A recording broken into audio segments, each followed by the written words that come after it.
Everyone thought my sister-in-law was perfect until I heard what she said when she thought no one was listening. My younger brother Derek has always been the baby of the family. We worried about him settling down, about him choosing the right person, so when he brought Lena home, everyone relaxed immediately. She was warm, polite, always smiling. She helped my mom clean up without being asked and remembered little details about everyone. My parents adored her, so did I. When they got engaged, we were genuinely happy. It felt like Derek had finally found someone kind. The engagement party was at my parents' house. It was nothing fancy, just family, good food, wine, and that comfortable feeling that comes from believing someone good has joined your life. At some point in the night, I went upstairs to use the bathroom. When I was coming back down, I heard Lena's voice coming from the guest room. The door was half closed and it sounded like she was on the phone. I wasn't trying to listen. I swear I wasn't. But then I heard Derek's name followed by laughter that didn't sound like the one she used around us.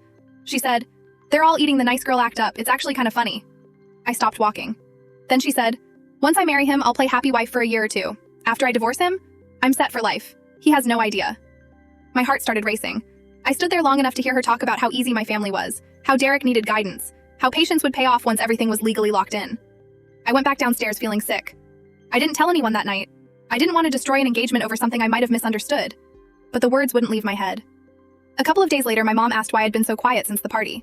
I finally told her exactly what I'd heard.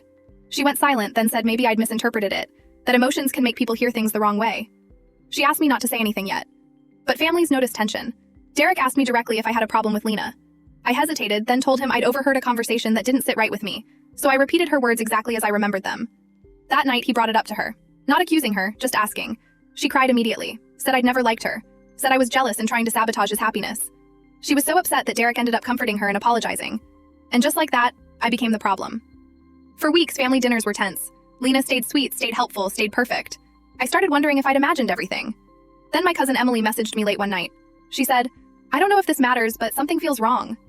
She sent screenshots from an old collage group chat Lena didn't realize Emily was still a part of. After the engagement party, Lena had started oversharing, talking about how Derek was an investment, about how once the wedding happened, everything would be locked in. Then there was a voice note. Her voice. Calm, confident. She said, "You don't marry for love, you marry for security. I'll play the role for a bit. After that, I'm untouchable." I knew I was about to break my little brother's heart once I forwarded that voice note to Derek, but he deserved to know the truth. When he heard it, he didn't say anything. He just went quiet. The engagement didn't end all at once. It unraveled slowly. Wedding planning stopped. Lena grew desperate, then angry. Eventually, she showed up at my parents' house screaming that I'd ruined her life, that I'd turned everyone against her. That was the moment her mask finally fell. The engagement was called off shortly after. Derek apologized to me over and over for not believing me sooner. I told him I understood. It's hard to accept that someone you love was pretending the entire time.